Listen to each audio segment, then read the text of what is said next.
Okay, welcome everybody. Thank you, Jen. It's my privilege to be back here again. SBH does the most unbelievable work. I firsthand see it all the time. And let's hope we get something, Bezrat Hashem, today, something of real value, because it's one of the most important values, I think, is what we're going to talk about today, the value of empathy. I want to start with a story that I read which really blew my mind away. There was a rabbi, and he lived in Israel, and there was another man, his name was Herzl Saperstein. He was born in Europe and lived in the time of the war. He was taken to the Russian army. He finished the Russian army after World War I. Came World War II, and by the time he finished World War II, his life was shattered. His heart was fragmented into a million pieces. The family that he had no longer existed. The community that he had no longer existed. There was nothing left of him. Anyway, after the war, he made his way to Israel. Now, Israel, he's wandering aimlessly. There was nowhere he could go, nowhere where he belonged. But providentially, he ended up in a place where a certain Hasidic, area, where the same Hasidus that his family had belonged to. And he said, okay, it's Pesach, first night of Pesach, let me walk into the shul, let me see. Goes in, and he prays a little. At that point already, there was nothing left of his religion. But he says, Pesach, I gotta walk in there. He walks in there, he starts to pray. He feels a little warmth, coming back to him. And at the end of the prayer, the rabbi taps him on the back and he says, you're gonna be my guest tonight. So feeling very grateful that he had a place to go, he was thrilled. He went home with the rabbi. They opened the door, the rabbi's like, good Yom Tov, happy holiday. And there's royalty on the table. The house is simple, nothing there, but the table had a white tablecloth, wine set up, matzah, the candles, the glasses, and he felt like a little surge of excitement coming back to him. They all take their places for Kiddush, and they're about to start. Everybody's wine is filled, the matzah's on the table. And all of a sudden, the little baby, the 3-year-old, goes and she pulls the white tablecloth from the corner, and the entire table turns over. Matzah became soggy with the wine. The glasses clanked together, they broke. Everything was gone in 1 minute. Chaos. The man wanted to hide. He said, at that point, he writes, I wanted to run away. He said, I stood in the corner, I tried to be as inconspicuous as possible, because that serenity that he finally felt after years and years was just gone, away, just like his life. And he couldn't handle it. All of a sudden, the rabbi goes to the 3-year-old, he picks up his 3-year-old, and he takes it to the window, and he starts to talk quietly. 1 minute, sorry. Sure. Is the black Lexus in the parking lot blocking? Anybody?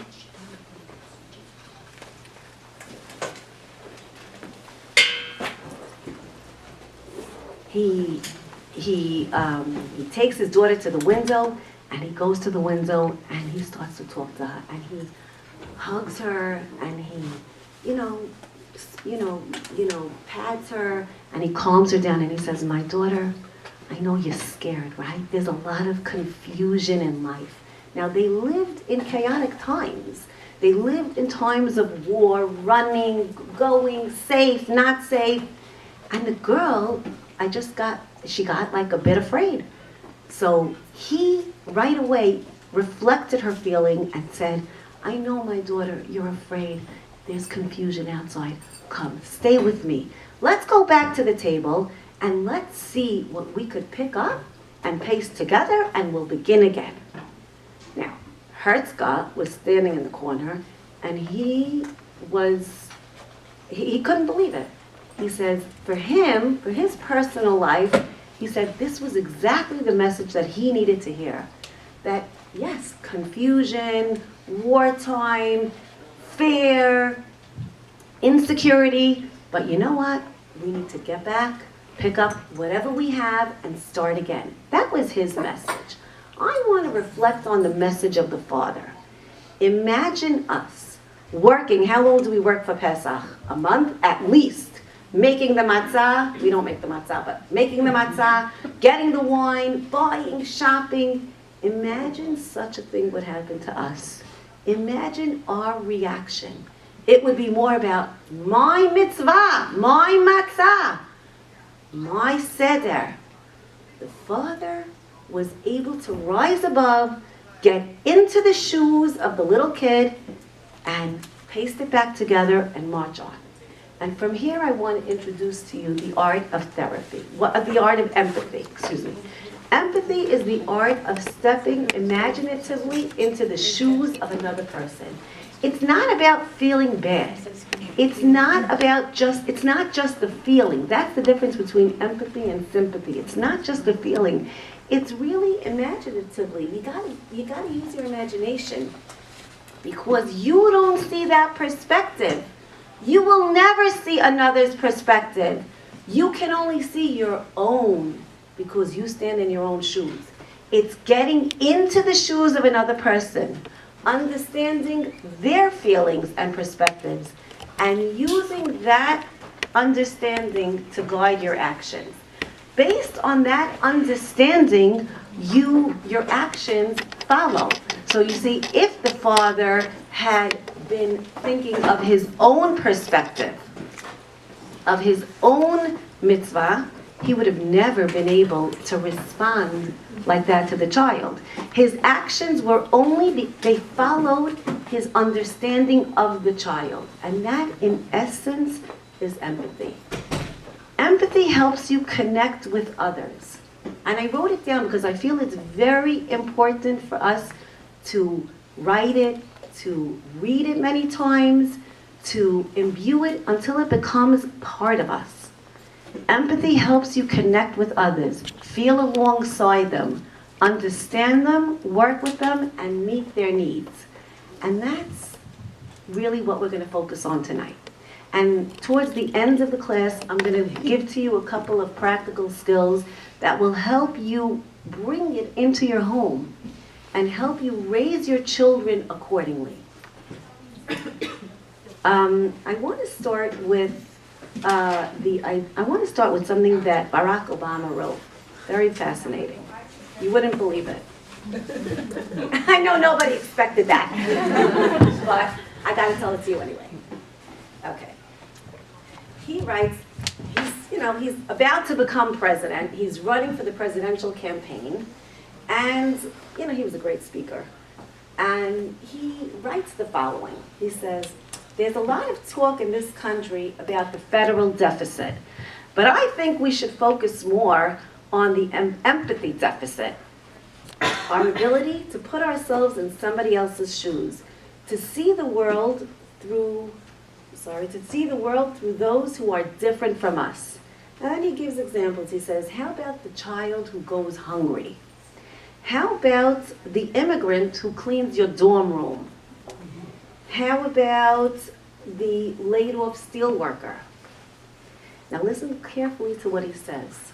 He says, we live in a culture that discourages empathy, a culture that too often tells us that our principal goal in life is to be rich, thin, young, famous, and entertained. Now, I couldn't have said it better. I really could not have said it better. But if you would ask your kids, take a high school kid, take an adolescent, say, what's your goal in life, right? Well, for a girl, for sure, thin would be one of the first things that they would write. Yeah, I want to have kids, but I still want to be thin. Not even a question. I love entertainment. I want to be safe, right? I want to be rich.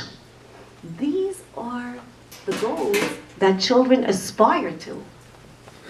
So it becomes, at the end, a self-centered type of generation. Now, in our generation, we are facing what we call a relationship crisis. Thank you so much. We face a relationship crisis, which means that relationships are failing right and left. And even those that have not failed yet, they're struggling. Now, I work with this firsthand. It's difficult. It's difficult. A lot of it is due, you want to say, technology, the rise of technology. All right, maybe. You know, when we want to pay a bill, we pay it online. We call an office, you never get to speak to somebody, you speak to a machine. Sometimes you find yourself talking to the machine like, hello, I want to talk to somebody. It doesn't happen. You apologize via text. You invite via text, right? This is the generation that we live in. Now you're right, that's not my class tonight. But it definitely takes away from the essence of relationship. Here's an older grandma, and my mother was sitting next to her, and the grandma's venting to my mom, and she says, can you imagine? They invited me through a text. She says, I will not go. Now she was the aunt or something. She says, I will not show up. It's disrespectful. Okay, this is the way it is. Anyway, I want to say there's a breakdown in relationship due to the fact that there's a lack of empathy. Now this I see on a daily basis. We, as much as we think we're good and we're questioned in the entire world, and chesed rises in this community, it's above and beyond. But that's not empathy. When it comes to an intimate relationship, if empathy is missing, then there is going to be a breakdown in that relationship. And I want to give you a couple of examples. Okay? Let's say let's take a parent-child, okay? Now it's beautiful outside. Very, very difficult to get children in to do their homework. They don't want to do their homework, and they're right. But at the end of the day, when you're sitting calmly here, are they doing anything wrong?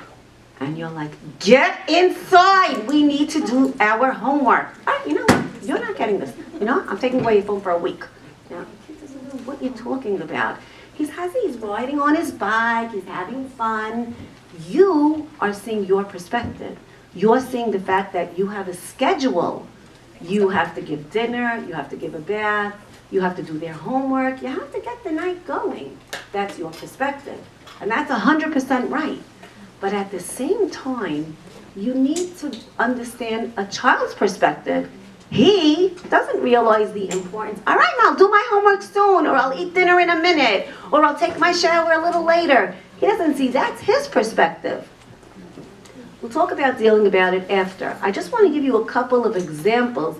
And this happens daily. This happens daily. It could be, sure. Somebody has a black Lexus, another one, that's blacking in the parking lot. Anybody? Okay. Thank you. So sorry. No problem. Okay, let's take another example. Let's take the presidential campaign. Now I'm choosing the presidential campaign because the presidents are at the helm. They are the top. They're supposed to be people that we respect. You want to almost, I was so embarrassed, I wanted to close my ears for them. Imagine shambling another person worldwide. Clear deficit of empathy. Not even a question. Think of the older presidents. Think of Washington. You think of values. Freedom. Think of Lincoln. Freedom. Certain values that were there.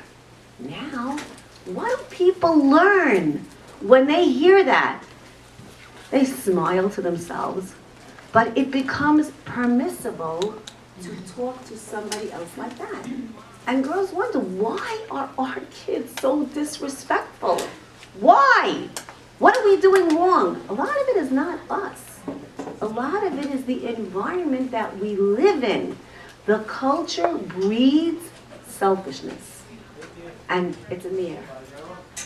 We are going to go against the current. We need to go against the current in order to protect a little bit, whatever we can save, in order to save our kids. Let's take a husband and wife, right? Husband says, you know what? I don't feel comfortable going out with those friends. I don't want to. Just like, I don't believe it. I know, again, you're going to start. You're so weird. It's all you. Now, it could be, but you have to understand again, there's no empathy. There's no getting into the shoes of another person. At least try to understand where he comes from. I didn't say you have to do it. But if there's the feelings, the whole relationship is different. And this is, again, many, many times a night. Can you imagine? Many times a night, one person puts down the other one. Let's take it the reverse. Mother finally sits down. She's maybe eating or laying down for a minute, and the kids are jumping on her. And the husband is on the side, on his computer or on his phone, and he's playing. Where is the empathy that mommy was working the entire day, and you don't go over to those kids and say, wait, one second, mommy's resting for 10 minutes. Could you just leave her for 10 minutes? Come, I'll take you. I'll take care of you. No such thing. Absolutely not. And children are watching this. You see, it's nothing that's really, you know, some of it is said and spoken outright, but a lot of it is just the feelings, the emotions that are, you know, being ignored constantly. I want to read you something else over here. You see, when we talk about empathy, we have to understand it's a social and emotional skill. And it helps us feel and comprehend the emotions of others. That's why it's different than other skills. Because other skills, let's say you use your hands, there's more sensory in it, there's more, you know, feeling, there's more doing, there's more, you know, it's more hands-on. See, this is different. It's really being in tune into the other one's emotions. And that's very difficult. Now, I want to say right here, some people are wired where they're very empathic. I know people that are super empathic. They have the ability to tune into somebody else, and it comes easy to them. Some people are not. And you should know that you can't say that it's their fault. It's like as if you have blonde hair or black hair. Is it your fault? Wiring has to do with it. You know, there's like a neuroscience that studies this, and they say certain parts of the brain in bullies light up when they're actually bullying. It's like a kind of, I don't know, I don't want to use any negative terms, but it's the way they're wired, that they have more of whatever it is to be a little bit on the meaner side than other people. But that doesn't mean that all is lost at all. Because it's just like any other midah that we have, right? Some of us are very generous. Some of us are very jealous. Some of us are very good-natured and good-spirited, generous-spirited. So what's the difference? Let's say you have somebody that's very jealous all the time. That means he's gone? No. It just means you have to work harder to cultivate that generosity in that person. So it can be fixed. It can be helped. It can be cultivated. It's just going to take a little bit more. Look at your own children. You'll see some children, let's say the baby cries, you'll have one daughter that will run over and try to soothe the baby. And then you'll have the other one, you're like, don't you hear the baby crying? But, I didn't hear it. I didn't even hear it. And they don't go over to the baby, and they have nothing to do with it. They're very involved with themselves. There's nothing, again, it's not terrible. It's just that you have to cultivate a little bit more empathy in the other one. Let me take the idea of bullying, right? One of the main things in a bully is there's a clear deficit in empathy.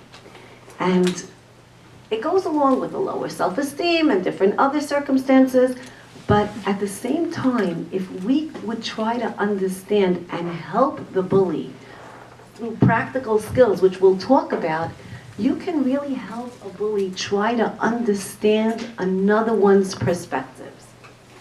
So now, going through this, we see again, let's say a mother-in-law, daughter-in-law relationship. Many different, I'm going to bring you a lot of different examples because all across there is the same common deficit. Let's say a mother-in-law who's, God forbid, a widow, right? Now, a mother-in-law who's a widow needs to be taken care of, and that's difficult. It becomes heavy. It becomes heavy on the daughters-in-law. It becomes heavy on whoever it is, the daughters. A lot of times we feel like, oh, she's such a nuisance. Oh, she's coming again. Oh, she's following me. Oh, she's stalking me. Oh, she wants to know what's doing in my life, right? But let's say for a minute, we would take ourselves out of our shoes and we would want to put ourselves in her shoes and go through the day. What would you come out with? It's like sort of immersing yourself in this person's life. Imagine sitting home the entire day. By the window with a coffee. That's what they usually do. They sit home by the window. They watch the people walking back and forth. The phone rings once in a blue. And now it's 10 o'clock in the morning. She's up since 5 because they get up very early. They don't sleep well. So now 5 to 10 is like a whole day already. Imagine from 10 to 12, another phone call. One grandchild comes to visit for a nice half hour, brings her flowers. Very nice. Now it's 1 o'clock, 2 o'clock, 3 o'clock, 4 o'clock. And the lady's lonely. Imagine that would be you day after day after day. Now think, girls. I want you to think. This requires thought. This skill, in order to imbue it in ourselves, it requires thought. You would have to play this again and again. But imagine doing this several days in a row, thinking about her plight. You would probably come up with a lot more empathy by the weekend when she comes. You'll probably say, hi, Mom, what's doing? How's everything? Come, sit, play, do, show her pictures, whatever it is, how you're going to spend the time. But you would probably be a lot more empathic because you really put yourself in her place and you feel what she's going through on a daily basis. Now, I picked the widow because that's pretty easy for us to see. A lot of times it's not so easy, like the child riding on a bike, right? We don't find it easy. Here's a mother, she told me yesterday, she's like, I'm coming to wash his hair. Every time I start to scrub, he whips his head back and forth, right and left. She's like, stop! She said, she was telling me how she screamed so loud at him. And like, I'm thinking in my brain, like, he's a kid having fun. His hair is whipping back and forth. The water's, splashing all over. The kid is having fun. And the mother goes crazy, right? Now, I see both perspectives. I really do. But a lot of times, mothers cannot see a child's perspective. And then what you end up having is what we call mean, resentful, anger. She's very well known in the fields of empathy. You can look her up. She did a study from 1979 to 1982. Okay, she was a top designer in a company that designed, very special things for people, like sort of top designer in making, let's say, for Coke, they would make, let's say, the squish, like certain bottles. In other companies, they would do other things, certain refrigerators, very high-line design of certain items. So one day, she told her senior colleague, and she says, you know what? I have an idea. Let's design a refrigerator for people who have arthritis. They have arthritis in their wrist. Anybody who lives with somebody like that knows their wrist is very weak. They can't pull on something hard. A lot of the newer refrigerators have suction. And she says, let's design the refrigerator for people who have arthritis. So her senior colleague looks at her and he says, we don't design items for those people. And she looked at him and she said, those people? Who are you talking? Well, he says, we don't design items for those. She says, those? That's the way you refer to them? She got very upset. She went out and she did something amazing. I'll read you some of it because it's absolutely fascinating. She hired a makeup artist and she started putting layers of latex on her face to make it look very old and crinkly. She put glasses on her eyes that was very, very thick. She put a splint on her back and on her front. 1 second.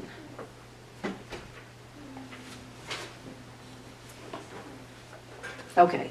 She says she blurred her vision. She plugged her ears so that she couldn't hear well. She clipped on a brace. She put bandages on her hands that wouldn't allow it to bend.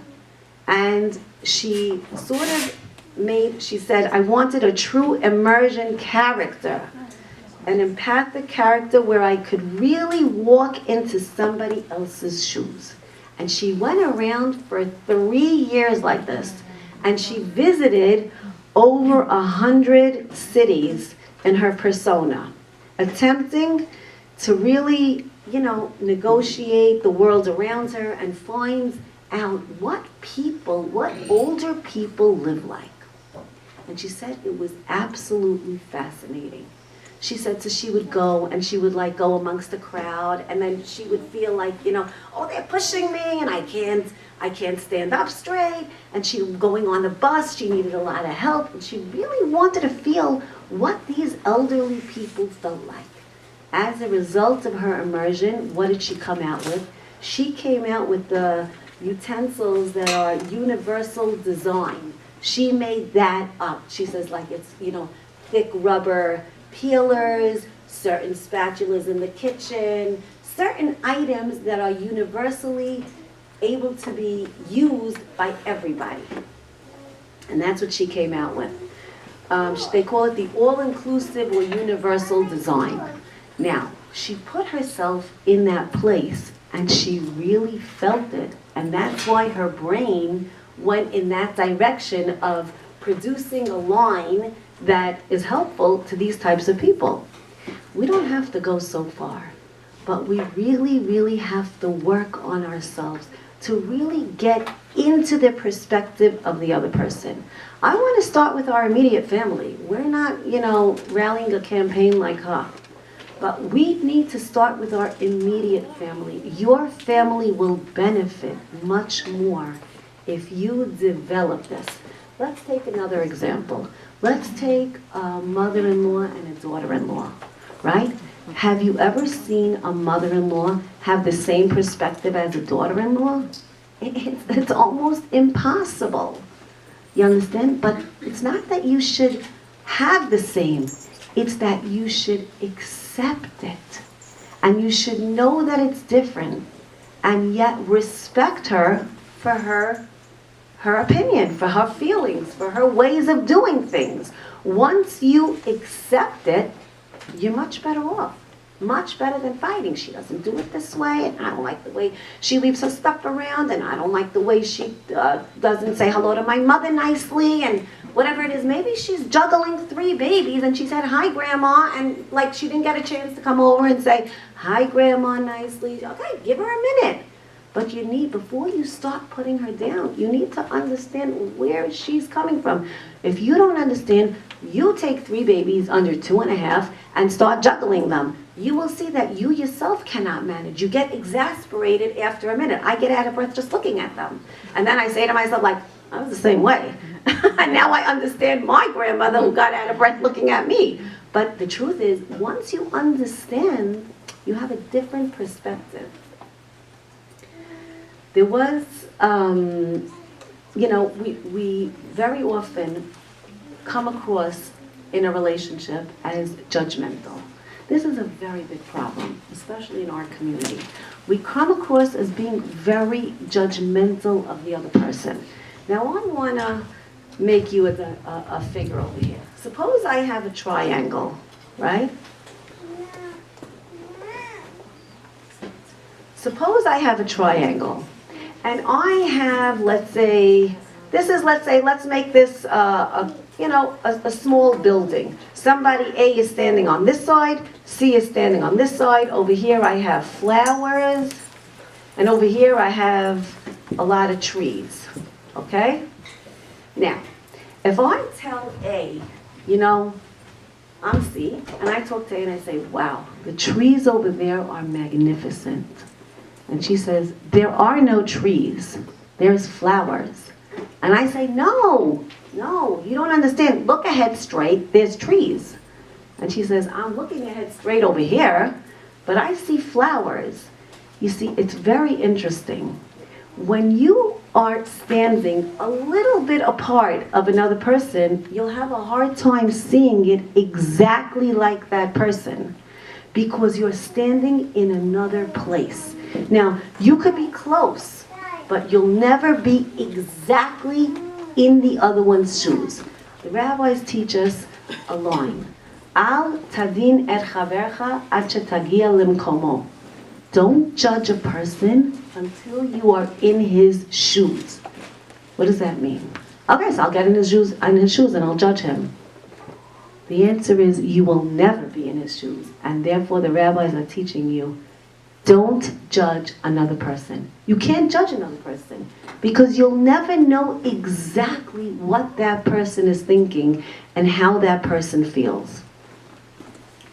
There was a rabbi and he was collecting money, and he continues the story. He says, he knocks on a door, and the rich man comes outside, and it's freezing outside. It's like 0 degrees, it's below 0. And he comes outside and he says, oh, hello, Rabbi, hello, welcome, come inside to my house, come inside. And the rabbi's standing, let's say here's the door, the rabbi's standing over here. He's like, come inside. And the rabbi doesn't move. He doesn't move. And he says, hello, how are you? I hope everything is well. There's a certain family, they can't afford any wood to put in their fireplace. They don't have food to eat. They're in really a desperate situation. So the man is looking at him and he says, okay, Rabbi, I'll give you money. Just come in the house. I'm freezing. And the rabbi does not move. And he says, I want you to know the family is a very special family, and they have 6, 7, 8 children, and they're suffering desperately. And now the man is going crazy. He says, why can't you come and talk to me in the house? Eventually, the rabbi goes in and he says, how did you feel being freezing outside? And he says, yeah, I didn't like it. He says, that's what they feel all the time. He says, you would never understand me living in your warm living room by your fireplace. You'll never have the compassion. Now, you'll write out a bigger check because now you know what they feel. See, that's empathy. Feeling what the other person, really feels like. Now, you don't have to experience that, but when you put yourself in that place, that's what automatically happens. There's one more very nice story, and then we'll move on to the skills, practical skills. A rabbi also was going to collect, and he went to an office, and he says, okay, I'm here about a family, they're suffering tremendously, they're really having a hard time. So the man says, I can't believe it, I feel so bad, tell me. He writes out a nice big check, he says, tell me who to write it to. So the man says, write it to your brother. Now, this brother did not understand what the brother was going through. And it was extremely difficult for this brother to possibly know because he doesn't live that life. But like they say in English, somebody's hunger pains, when you're full, you can't feel somebody's hunger pains. You just don't feel it. It's like when you go to the store on a fast day. Do you never go shopping on a fast day? Because then you buy everything because you're desperate. It's the same thing. Like when you're full, or when you have it, or when you're okay emotionally, or when your mother is supporting you emotionally and their mother is not supporting them emotionally, you can't understand that. It's very difficult. That's the art of empathy. I want to go into a couple of practical skills in order to bring out a way that we can try to cultivate these ideas in children. So the first thing, of course, is education. when you educate yourself in a way, you read about it, you yourself, because again, you yourself are the greatest influence on your children. Even though we live in a selfish world, it doesn't matter. You have a lot more power over your children than most people. So you have that influence. And I truly believe again and again that when a mother and a father behave in a certain way, children come out similar. It's very unlikely that, I mean, I'm not saying it's impossible, it definitely is, but very often, parents who are ba'alei chesed, open certain, gemilut chasadim to the community, it's very unlikely that their children are going to go bully another person because the sensitivity is in the home all the time. We need to educate ourselves. Once we educate ourselves, we'll be much better off. First one, okay, you need to go, read books. We'll get to reading books. Role modeling. I want to talk about role modeling. Even if we don't feel it, I think it's important to role model certain behaviors. For instance, let's say daddy came back from China on Thursday, and every Sunday you go on a family trip. But today daddy's tired. The truth, he came back very late Thursday night, he's tired, he doesn't want to go on the trip. And everybody's been, daddy's so mean, he doesn't want to take us, daddy's so mean. And you're frustrated because you're home with 6 little kids. But if you would go over and role model and say, guys, daddy's tired. He just went on a 10-day trip to make us money. Let's make a surprise for daddy. Let's make him a special lemonade. Let's make him a good dinner or a good lunch. Let's make daddy feel welcome home. I think it would plant in the kids a certain idea. They may still scream the whole day, but it plants in them a seed of, wait, let's see daddy's perspective. It's not about me and me going out. It's not about me entertaining my kids. For once, can't we see somebody else's view? Can't we understand another person? If we would train our children like that, it would be so much more healthy for them.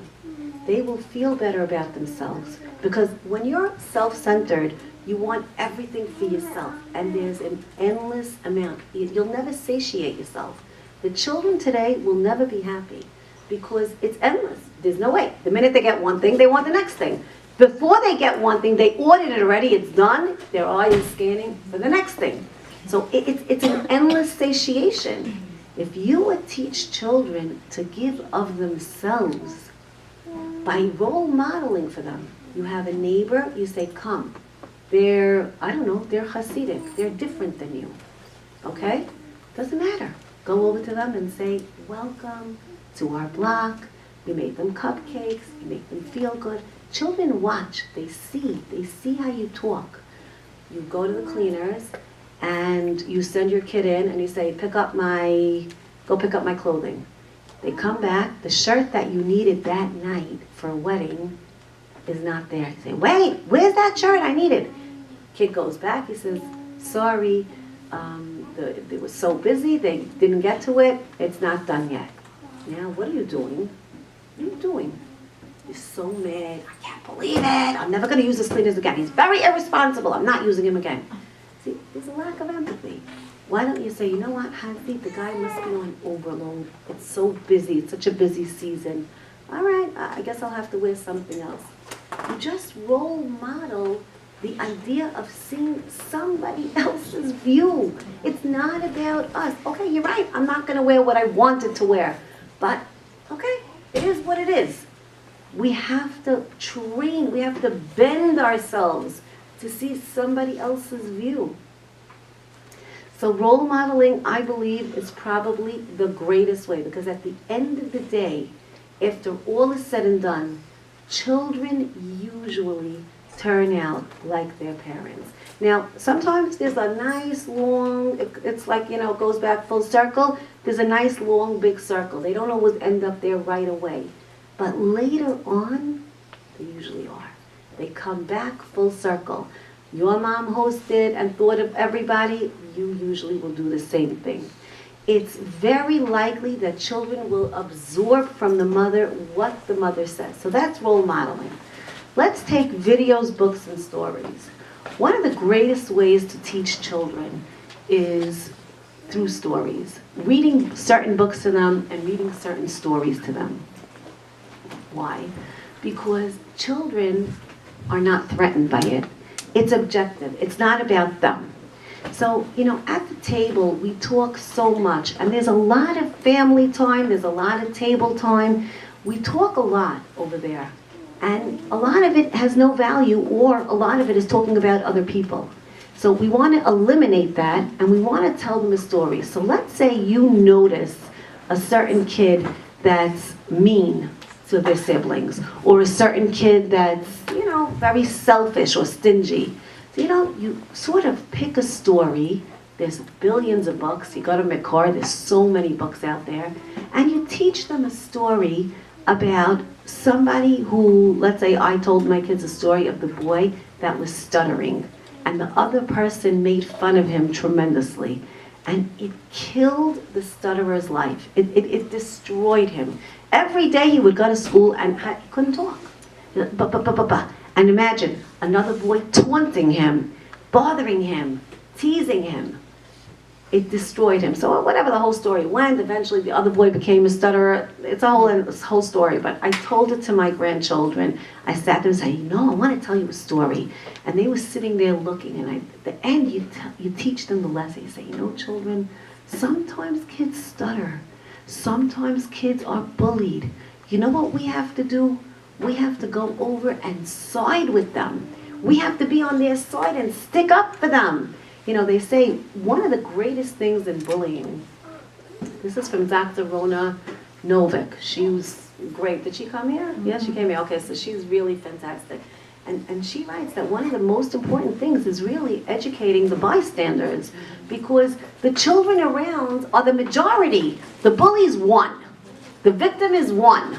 And now you have 25 bystanders. Shouldn't we educate them to stand up for the victim? It's terrible what's going on outside. It's terrible. I feel so bad for children. It's a tough world for kids to get out there and go to school and, be the victim of somebody that's strong and tough. So you teach your kids, when you see somebody being taunted, you get up there and you go stick up for them. You say, wait, 1 second, what are you saying to her? That's not allowed. Absolutely not. And you get kids on your side. You teach your kids. Get kids on your side and go against the bully. And hopefully, with this education and this constant role modeling, bullying will be eradicated eventually from the system. I really hope so. But there's a lot of education that has to go in, and there's a lot of talking to children and a lot of emphasis on this. The other thing is videos, that you choose, certain videos that, promote this type of behavior, books we said already. Now games. I want to, Dr. Rona Novick, I got it really from her idea, but I want to stress it again. And that is, there are certain games that are great to play with children. When they experience the idea of being the inferior one, it's a different experience for them. So let's say you dress up, you have costumes, right? Or like they used to call charades or costumes. You dress up a kid as a king. Now, he's wearing a royal robe, and he's wearing a crown with gems on it, and he has a scepter, and he's like, I'm the king. On Purim, they go like, I'm the king. You get into the room. You do this. Or if there's a policeman, right? The policeman's like, okay, I'm the police. You're not allowed to move. They automatically act out to what they're dressed. So you put them more, let's say, a royal garment. And you ask a kid, he's walking around, he thinks he's, the top. How do you feel? I feel great. I feel on the top of the world. I feel unbelievable. Wow. Okay, I want you to remember that feeling. Now, put a kid a beggar's outfit. Torn stuff, no food. Make him go around collecting. You're playing a game with them. And you look at them and you say, how do you feel? He's like, I don't feel so good. I don't feel so important. It's amazing. When kids experience it through costumes, through different games, there's no amount that can talk as much as one experience. 1,000 words, it just doesn't come close to one experience. And children really feel that. You have to really put children in a place. She said another thing. She said, I love this game, I did it myself. She says, you make footsteps, make a lot of footprints, and write on it, let's say, Joey or David or Sarah or Olga. Now, let's say Joey's a great personality, right? And you say, like, you jump into Joey's footsteps. How does Joey feel now? How does Joey usually feel? Joey feels great. You feel good being in that footstep. Jump into somebody else's footsteps that's always bullied. Do you want to be that Sarah? Sarah's always bullied on the bus, right? Now, draw Sarah's footprints and jump into it. Do you want to be that Sarah? Kids hate it. They're like, no, I'm not Sarah, I'm not Sarah, I'm not being Sarah. Why? Why not being? No, be Sarah for a couple of minutes. I want you to feel how she feels. And then the other kids are like, you are a baby, we're not letting you on, you can't come to us, right? And, they're taunting her. And she's hating every second of it. That's what it feels like. Experience talks a million words. So that's the games. These are just a couple of things to help you imbue it in your children. I really hope from this, God willing, that there'll be more awareness of this idea, and hopefully we'll be able to protect our children, in this generation, and we'll be those empathic people, and our children will have hopefully a lot of nacha from them. Thank you very much for inviting me, and I open the floor to questions. If anybody has a question? Yes. So I find that a lot of times if you act like that, you're empathetic. You really feel what the other people feel, but sometimes you get to a point where you feel like no one else feels that way about you, and then you're the only, there were a few times this year, I just felt like the world is selfish and mean, and I'm the one who's sitting here saying, how does this person feel? And then I just get frustrated because I'm like, no one else is doing this. Why am I just a stupid example. A truck was blocking me. There was a person in back of me. I asked her, could you move? I have to pick up my son from school. She goes, I'm doing my hair. Left me there, stranded. And I said to myself, I just couldn't believe I lived in a world like that. And it made me mad that people like that, right. And I really, to my core, got so upset. Like I said, why am I being nice if no one else in the world is nice? You're right. So Baruch Hashem, there are great, I'm going to tell you something. There are fantastic people out there. I know many of them. But they're dispersed, There's great people. It's just, we just have to sort of judge them favorably and, so to speak, be proud of yourself. Feed yourself. I'm a big fan of feeding myself. You gotta feed, you're doing great. Just pat yourself on the back, move forward, and hopefully one day she's gonna learn. Yes? I just wanted to add to that, a quote that I once heard that really changed my perspective is called, be the change you want to see in the world. You be the person that you want to see everybody be like, because you can't control them. Right. Perfect. That's right. You cannot control the world. And you'll get frustrated for no reason. You just, after being your neighbor many years, she may change. Oh, she wasn't. She was a person on the street. Okay. Yes. Okay, so the example you gave, your children are outside playing, it's a beautiful day, and the clock is ticking. I'm empathizing. It's a beautiful day. I would want to play outside too. Now what? No, you have to. So the way you say it, good, thank you for reminding me. I didn't end it off like that. I should have added at the end, when you're dealing with, I know, you want to stay outside for like a billion years. You know what? I promise you, as soon as we finish our homework and we take a bath and tomorrow comes and maybe Thursday night you don't have homework, I'm going to let you play outside forever. Right now, we're going in the bath. It's not about letting the kids. Your tone of voice is going to be different. Your facial features are going to be different. You understand? There's a difference. They get inside. Or like, I know you want to come. Why are you holding that kid and bringing him in? Not even a question. Like, he's getting in that bath now. But it's just the way you say it. It just makes friendliness amongst the mother and the child. Children are so angry at their mothers. And mothers say, why? Why? I'm doing everything that I could for them. I don't understand. I get them everything. I'm the best mother in the world. But listen to the way you're talking. But what's the difference when you're empathizing versus validating their feeling? No, it's very It's the same similar. thing, it's basically the Yes, same thing. yes, very similar. Anybody else? Yes. I was gonna ask the same question. I wish there was an oil I see what you're saying, and that would work like on a little kid I can catch and hold Right, my hand and bring right. stuff. But what do you do when they're older and they're like, oh, so you understand me, so you let me play outside, and then they run and go play Or they just say outside. no. Or they just say no. Right, I'm sorry, but you guys can turn this off. Just turn this off. So I'll tell you, what you do is, you know, then you work already with logical consequences. You understand, there's always consequences, and that's like a whole parenting, you know. We know. You miss the parenting, okay, but that's really a whole parenting subject, but there are consequences. Like, in other words, I would tell them, I need to be able to trust you. I would hold him by the shirt and say, 1 second, stay here for a minute. I need to be able to trust you. You want 5 more minutes? To come within arms.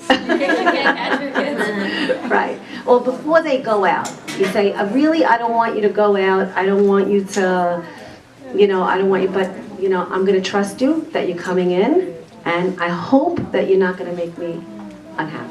I hope you're going to keep your word, and if not, the next night, you know, there's Also, we consequences could and be so a little on. bit more flexible in terms Yes. of like giving them a little bit more extra Yes. time because they know that then. That's at 100%. I mean, I like, that shows a lot of empathy. You know what, it's really stunning. I don't blame you. I'll make a deal with you. If you promise me to come in. But listen, if you don't keep your word, then the next time I don't make deals. It's up to you. The more you keep your word, the more deals I make with you. You know, and so on, yes. It's not just you understanding their point of view, they have to understand your point of view. Yes, Like I know with the kids, I'll tell them, Daddy's coming home and the house can't be quiet. that's great. You know, so they That's have to right. understand what you're trying to do also. That's right. So you can say that after to them when they come in. You have to say, as a mommy, I need to get the night rolling. I need to, you know, you teach that to children. Look at mommy. I told my kids today, actually, I told my one daughter, I told her, please be empathic. She sees me working on this. I'm like, please be empathic and go to the butcher on the way home and get me what I need for dinner. And she's like, Ma, could you be empathic and stop taking on so much in your life that it hinders me? I'm like, okay, go to the butcher, get what I need, and then I'll talk to you. But it's amazing. I really was desperate today. And there was no way I was getting to the butcher. So, you know, it's there's nobody home, like, you know, it's like, all right, ladies, thank you very much. All the best, and have a wonderful summer. Ladies, thank you for coming.